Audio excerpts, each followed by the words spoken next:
let's first start off with how you became a part of this project. It's a great cast, and I love that you got to be a part of it. So how did it all come together? I had a call from my agent, and he said, there's this really great script, and he sent it over. And I have to be honest, and I told Andy this and the people involved. When I read the script, it's one of the best scripts I've read in such a long time. And I remember reading it and thinking, if they can execute this in the way that it's presented, I think it has a really great chance of being an amazing film. And I love the message. And so I called my agent. I said I would absolutely love a chance to be a part of this. And so I went in and did a quick reading session. And I think it was about a day or two later, we got a call and I said, "Yep, we're good to go. Let's do it." And so that was kind of it. It was short and sweet, and I was really excited. Like I said, it was a script that you're not lucky enough to read often enough, and so I was really excited to be a part of it. Well, your character initially from the beginning seems just kind of like a secondary. He's just there as a plot piece, and then all of a sudden, halfway through, there's this little twist, and you don't see it coming. Was that a shocker to you as much as it was to the fans, or did you kind of see it coming? Oh yeah, no, for sure. When reading the script, I remember getting to that point going, "Oh wow, okay, so things just changed drastically here." And I don't know why, but somehow I've made it a habit of being parts of projects where I can't really say much more.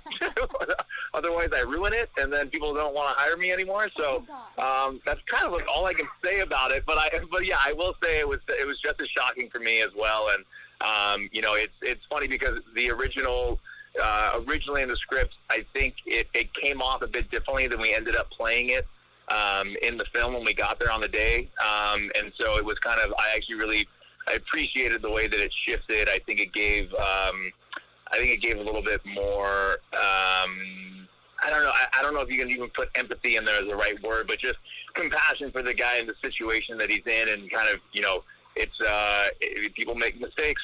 And so it's just, it was an interesting thing. And like I said, the original version, it came off a bit differently. And so it actually, on the first day of shooting, became a different character in a way, right off the bat, because we kind of started with those scenes.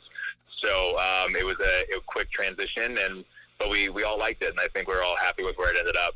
Was the change something that you and Andy and the team worked on together, or was it something as you guys were shooting that the team behind the scenes saw and was like, "No, we want to do it a little different"? So it was my very first day, and I believe it was, as far as I know, it was a team discussion, but I had the conversation with Andy at the trailer before I went to set. And so we actually kind of went through it, and he just said, "Hey, so this is what we're thinking. We're thinking we kind of change it to more of, this guy's really, really struggling with what's just happened." And I said, "Oh, okay," because, originally it was more of this is a guy that's just, things happen and doesn't really care and seems to get away with a lot. And then we turned it in a little bit more of a, he has more heart than that. And so I was actually really excited when he brought that change along, and it's changed everything from how I did it in the audition to what we ended up doing on set.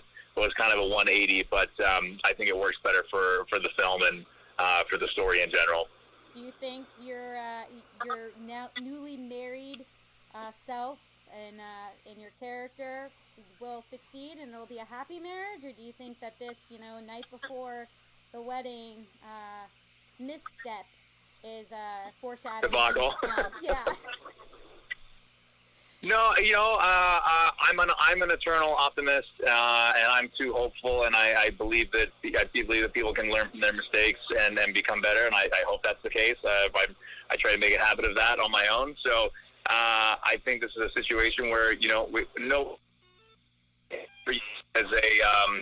as a justification for mistakes or anything like that, or giving people a way out, but it's the truth. Everybody makes mistakes, and we learn as we go, and we try to be better each time. I think that's what I hope. Mm-hmm. And with Abe, I think that's something that, again, with the way that we ended up moving with the character, I believe that's the future that's in store for them. So it's a hopeful movie, and I like to see if we can at least keep it that way. What was it like working with the cast? Because you really did have an amazing cast. standing next to you for this film. So what was that like? Oh my God, so much fun. I mean, it's one of those things where the movie, you get to be a small part of the shoot, but it was just every single day was such a great day to be on set. Incredibly talented people, but also just great people to be around in general. The whole team, the cast, the crew, the producers. It was just kind of a joyful set to be a part of. And I think you get that feeling when you watch the film. Mm-hmm. And it's always great when you can, especially like doing these interviews and things like that. It's really great when you can genuinely say that, we had just as much fun, if not more, than the people who watch it. So it was a genuinely great experience. And I'd be happy and lucky to work with any of those people again. They were just a great group. Was there something that you learned or you took away from this film? Oh my God! As far as like the story of the film, or like my experience shooting it. Your experience shooting it. You know what? It's one of those things where you never know what a film is going to turn into. Like I said, when I read the script, I had such high hopes for it because I just loved every page of it.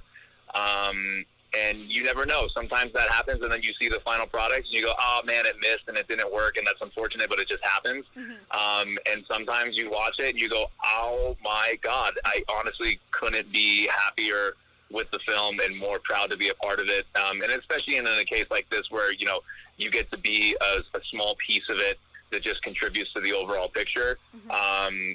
It's just you never know. You never know what it's going to be, and I feel very blessed and fortunate to be a part of this one.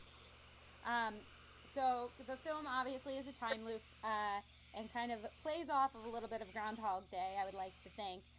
But for yourself, if you had to be stuck in a time loop, is there a specific day or moment in your life that's the moment that you would pick to be stuck in a time loop? Oh, wow. What a great question.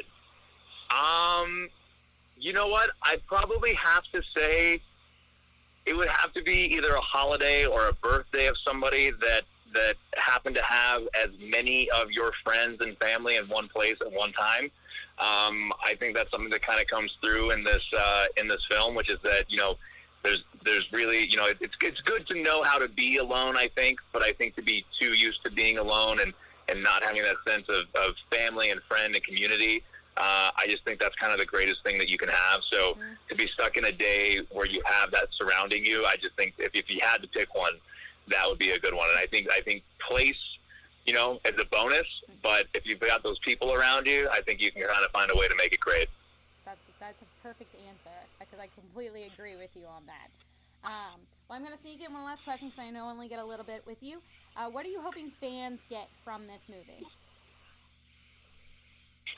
It's really funny. I was talking with one of the producers, and we were saying it's funny how things work out, and in no way that it seems like coincidence. But the timing of this film and what it has to say with the idea of being stuck in a time loop and what we've gone through with the pandemic and everybody kind of being quarantined, and I at least felt it at times. You feel like you're waking up and you're living the same day over and over again. Mm-hmm. I really think it's been a chance for us to kind of reflect on maybe some things that we focus on a little too often, and the things that we don't focus on often enough.